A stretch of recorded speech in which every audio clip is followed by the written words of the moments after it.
Tall and Small Collection, Season 2, Chapter 38. A Little Theo-ry. Ray managed to make it back home without incident and, thankfully, found Ashlynn on her own. He still felt frazzled from his encounter with Theo, but he needed to talk to Ashlynn and Soren about what happened. He didn't want a situation where no one knew where to find him, just like what happened. Especially if Hero refused to help him. Ray couldn't keep a real secret to himself anyway, meaning it was only a matter of time before Ashlynn or Soren asked him if there was anything wrong. Ray slid down his line and walked past the living room and into the kitchen where Ashlynn was preparing lunch. "Hey, Ashlynn," called Ray. She looked down over her shoulder and watched as Ray approached. "Hey there, little big man. What's up? You're just in time for lunch. Dorian is recording and Maisie needed a bath. She thought getting into the honey while Soren and I weren't looking was a good idea." "Ugh, that girl," said Ashlynn. Ray knew what was coming, but let the moment sink in as he watched Ashlynn wash off her hands, kneel, and offer a palm for him. For just a moment, Ray felt his entire body tense and shudder as he looked at Ashlynn's hand, the flashbulb memory of being picked up and held by not one, but by two humans he didn't know, making him hesitate just for a moment. Then, after a breath, he once again saw Ashlynn's hand in front of him and stepped up onto it. Ashlynn carefully raised Ray up onto the counter, noticing his momentary pause, but thinking nothing of it, as she set him down. She knew he was out, but didn't want to pry too much. Besides, Ashlynn had another thing she wanted to discuss with Ray. "So," said Ashlynn, as she resumed cutting while Ray made himself comfortable on the counter. "Remember how we were talking the other day about ways to help Hero? Well, I think I found the perfect person to get started with. His name is Theo. He just moved into the building. He has a little sister and is actually in a wheelchair. I met him on the elevator yesterday and started thinking about it today." Ray felt his insides drop at the mention of Theo's name. He knew why he came here and what he needed to tell Ashlynn. So, like a verbal band-aid, he decided to get it over with. "Yeah, I know about Theo. Hero and I saw him, the day of the incident. We were going to go and help him, but there wasn't much we could do at the time," said Ray. Ashlynn's face brightened, which felt like a punch to the gut. Anxiousness plagued him and made him feel sick. His heart rate quickened. "Well, that's great. I'm sure he could use some help.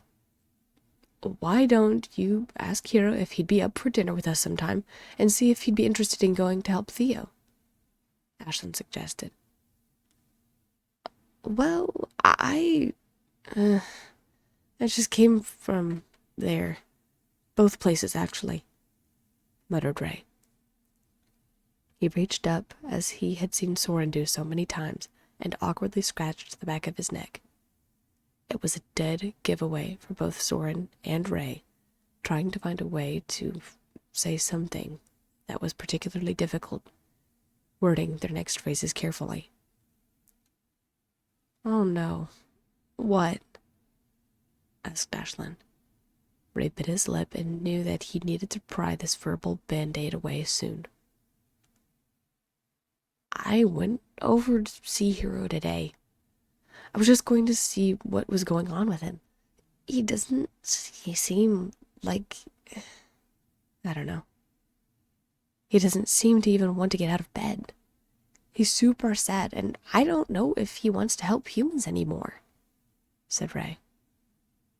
Ashlynn's face fell ever so slightly, and Ray decided to continue. "And so... I went over to Theo's place to help on my own. I thought that maybe Hero would come along a little later.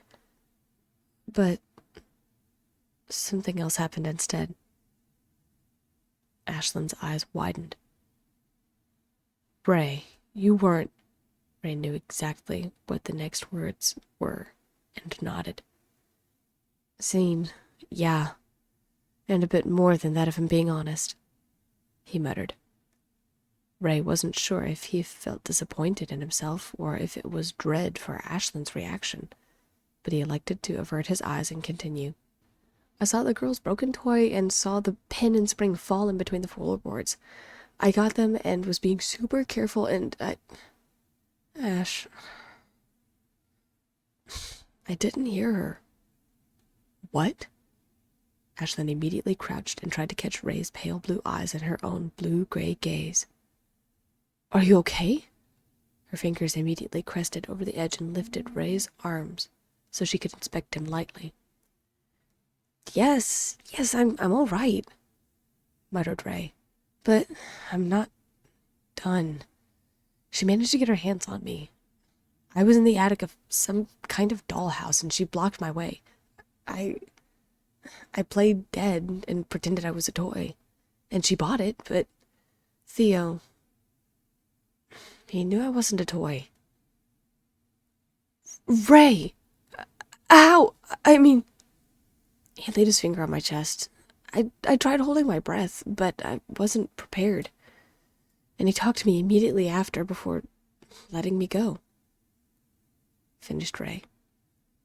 He called me a little and made some kind of weird comment about me not having a tail. But he did let me go and warned me not to go helping Bella. That's his sister. He held you? Ashlynn said disbelievingly. Her eyes were as wide as kitchen plates. And that was saying something. Yeah. The girl, Bella, thought I was some kind of toy. She was gentle, sure. But I think it was because she didn't want to break some kind of new toy. It sounded like Theo made most of the things she has because she brought me immediately to him, asking if she broke me. Stated Ray, feeling his heart racing as he remembered the sound of the girl's curious voice. Ray, heavens above. I'm glad you're okay. Well, scratch that whole idea about... Well, wait, muttered Ray. He couldn't believe what he was thinking, but it wasn't the worst idea he ever had. Wait, what? Ray, you aren't going back there, are you? Ashlynn asked incredulously. Ray folded his arms defensively and looked away before looking back up at Ashlynn. I mean, think about Hero and Sam, pointed out Ray. They're friends, right? He proved that he could keep me against my will, but he decided to keep the secret and let me go. Maybe this is a good thing. If Hero knows that something could have happened to me and it didn't, wouldn't it restore his faith in people not being terrible? Ray, you hear yourself, right? Asked Ashlynn. This is exactly what happened to Hero. I don't want you to get hurt, and I'm not going to have you go through what he did. I don't want you to get caught and taken away. I don't want that either. But, Ashlynn, you said that he would be a good person to help, right? Doesn't this make it, I don't know, easier? Ray sighed. I get it. It's my bad and everything just happened with Hero. It's a bad idea. I'm out of my mind. But, Ashlynn, I can get a reading off of people really quick. Call it intuition from a borrower or years of experience. But I know a good one from a bad one. And I know he's one of the good ones. Ray. Ashlynn, you've got to trust me on this one. I had the same feeling with Sam, and honestly, when you and I first met, both when you fished me out of the trash and when we had our first talk, argued Ray. Was I scared out of my mind? Yes. Did I think I was going to die? A bit. Maybe it heightened my senses or something, but I believe Theo is one of the good ones. Ashlynn bit her lip. Her entire chest felt tight. She did not like the idea of Ray going off and helping a human who saw him, who knew of him. At the same time, Ray seemed adamant. He seemed to believe that Theo was all right. She gave him a hard look before nodding slowly. "Are you going to talk to him?" Ashlynn asked. Ray unfolded his arms and placed his hands on his hips. He looked eerily close to how Soren would get when he was contemplating something. "I'll try not to, but I might have to," said Ray. Ashlynn nodded slowly. "Are you asking me to keep this a secret from Soren?" she asked. Ray shook his head. "No, I'm going to tell him. It happened, and I own what happened. I also know that he's not going to like my proposition. Still, I think... No, I know it's the right thing to do," said Ray. Ashlynn smiled and stared at the borrower teen. "Gosh, when did you get to be so grown up?" Ashlynn muttered as she reached over and gave Ray a gentle poke on the shoulder. He leaned into the touch, feeling Ashlynn's fingertips against his spine. His body relaxed as he closed his eyes and breathed deeply. Once again, her touch was warm and inviting, and the flashbulb memory of being held by Theo and Bella seemed like a distant experience.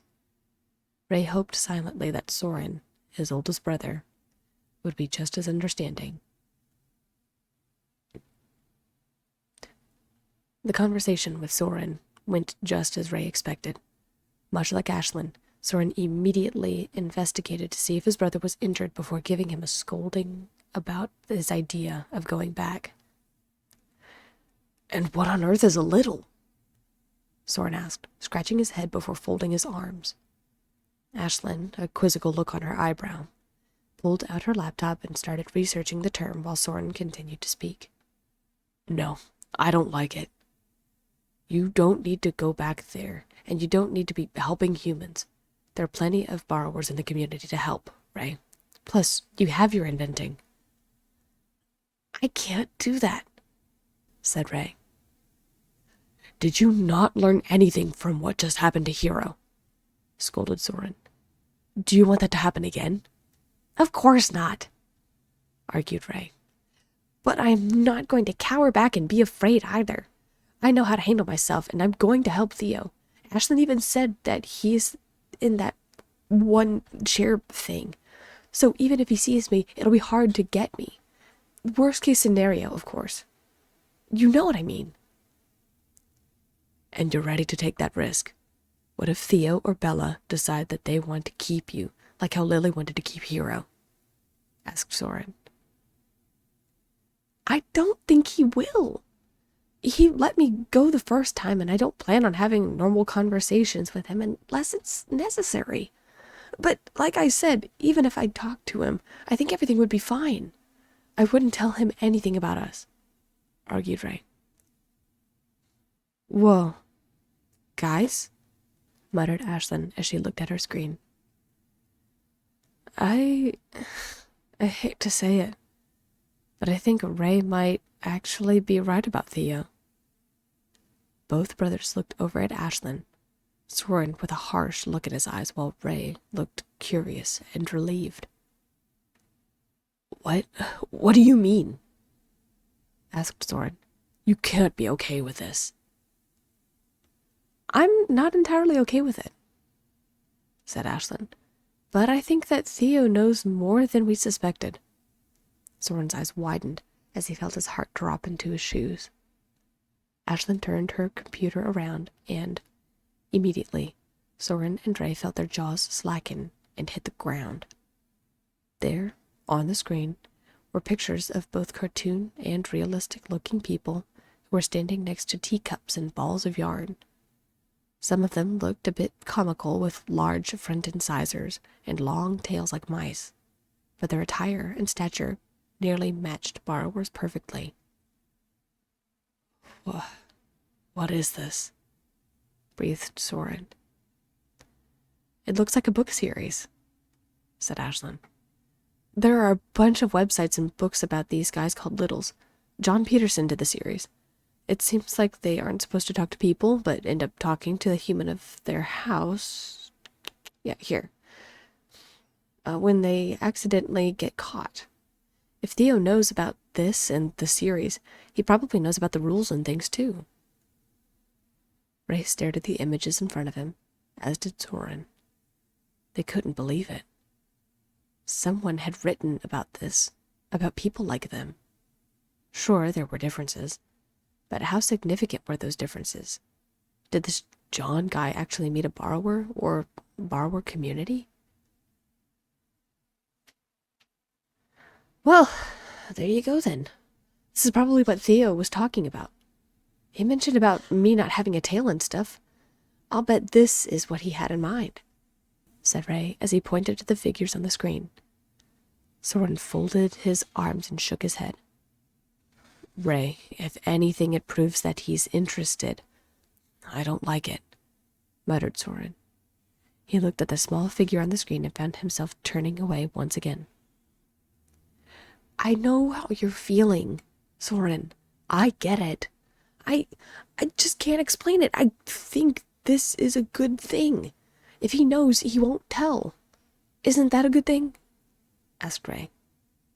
I can't be unseen, so I can at the very least address it and make sure he knows not to tell anyone, right? Soren sighed and looked into his younger brother's pale blue eyes. Ray had come a long way from the timid boy he used to be. He seemed determined to talk to Theo at least one more time and help him. He wanted to help his friend Hero, and helping a person who wouldn't be able to get to him did seem like the best course of action. Okay, but you have to promise to be careful, all right? I'm not having the same scare happen to you. Let us know where you're going ahead of time, so we'll know where to come looking for you if you don't show up before bed. Deal. Ray and Soren shook hands on it before Soren, a mischievous grin playing on his lips, pulled his younger brother in and got him into a headlock, ruffling his hair relentlessly. Don't forget so, I am still the boss of you, Soren teased. If you wish, Ray said in a muffled voice as he began fighting his oldest brother, thrashing and managing barely to wriggle out of the headlock before tackling Soren. Ashlynn, laughing, snagged Maisie and left the boys on the counter so the two of them could battle it out. Bunny! Maisie cooed as she pointed to the couch. She wanted to play with her stuffed rabbit. Ashlynn obliged, setting Maisie onto the couch and retrieving the stuffed bunny from the nearby blankets where she had been napping earlier that morning. Then, without warning, Maisie cried in her small, babbling voice, Chase, chase, chase! Ashlynn couldn't stop the smile on her face. She just wanted her bunny so she could run with it in her arms. Oh no! What's that? Not that tickle fingers! Ashlynn said as she set her hand down onto the couch, palm down, and twiddled them. Ashlynn was sure that, from a borrower's perspective, her fingers looked like looming columns of death, advancing like a darting spider across the couch. Maisie, on the other hand, was comfortable with Ashlynn's way of playing and squealed with delight as she spun on her heel and ran from cushion to cushion, dodging the fingers and giggling the whole way. In a way, Ashlynn wondered about Maisie, and how friendly she would be towards humans when she got older. Would Soren insist some time away so she learned humans were dangerous? It was one of the reasons the trio had left when the boys were younger and learning their trade. Was it why Ray was comfortable going to Theo now? Would Maisie have to have a scare like Hero to learn how dangerous other humans could be? Or would she ever learn the life of a true borrower? Would she need to learn that kind of life?